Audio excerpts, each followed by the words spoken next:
This video was brought to you by Dollar Shave Club. Get top quality razors delivered to your door starting at just $1 a month. Link below in the description. Skip it up and that up. So as if the controversy surrounding Gamergate and all the bullshit that has gone with it hasn't gotten out of control enough, Sweden has decided to add more fuel to the fire than I ever have thought imaginable. So Sweden is looking for new ways to reward games that promote gender equality. Yeah, Data Spielbranchen, I don't know if I'm saying that right, I'm sure I'm not, has been awarded 272,000 kroner, around almost 40,000 US dollars, by the Swedish government to explore ways of supporting video games that offer diverse gender choices, quote unquote, including the creation of labels that could be placed on the package to say, hey, this game promotes gender equality, just like an ESRB rating.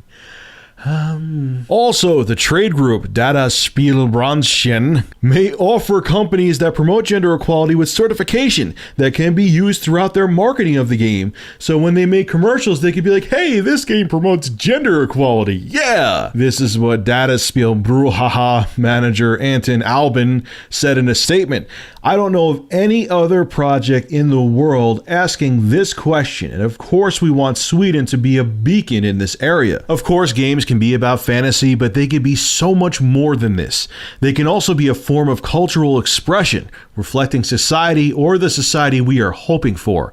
Games can help us create more diverse workplaces and can even change the way we think about things. Companies that are backing this movement are Avalanche Studios, Coffee Stain Studios, DICE, Paradox Interactive, Mojang, and Ubisoft Massive. So if you think this is some obscure little thing going on, guess what? There's some big companies behind it. All right, I'm going to make a statement here because I know my opinion is going to attract a whole bunch of feminazis who are Anita Sarkeesian wannabes who want to come after me and lynch me.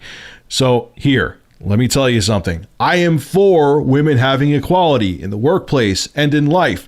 If there is a female doctor, she should get paid as much as a male doctor. If there's a woman in a leadership position, such as a CEO of a company, if she has the talents just like a man, she should get paid just as much as a man because she's doing the same amount of work. I don't want to see women segregated in any way. But the reason why I'm against this whole extremist feminism movement that's going on right now is because it's basically turning into reverse sexism. Instead of just promoting more equality for women, it's actually promoting hatred towards men and doing things like incentivizing developers to make games more gender balanced. One is shoehorning the art of gaming, and secondly, it's just sending this feminazi movement 10 miles forward. Now everyone's gonna think about every damn thing they're doing. Oh, am I being sexist by this? Am I being sexist by that? It was so funny. The Amazing Atheist a while back did a video where he showed a clip from The View, and they were talking about how this woman cut off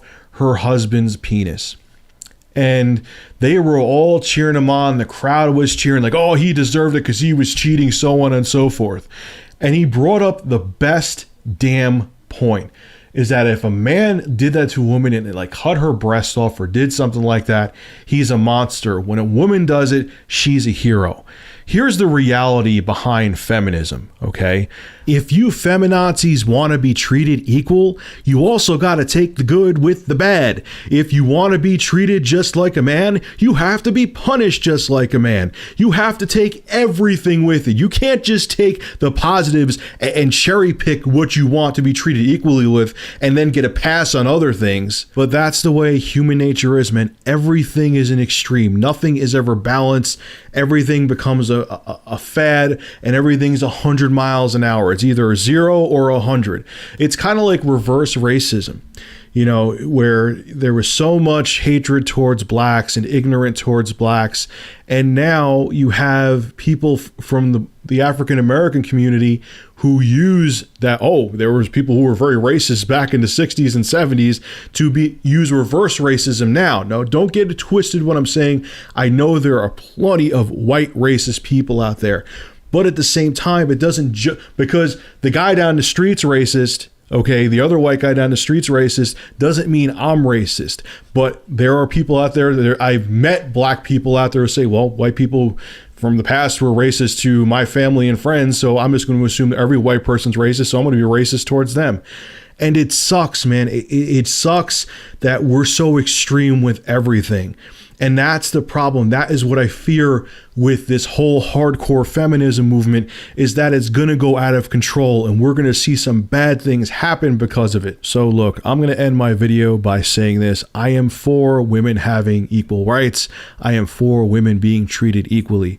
But this whole huge feminism movement that seems to be attacking other people and assuming and making stereotypes about men and just making everything go under a microscope right now is dangerous. And I hope the women that started this movement didn't start it because they're angry women scorned who just want to attack, because that is dangerous.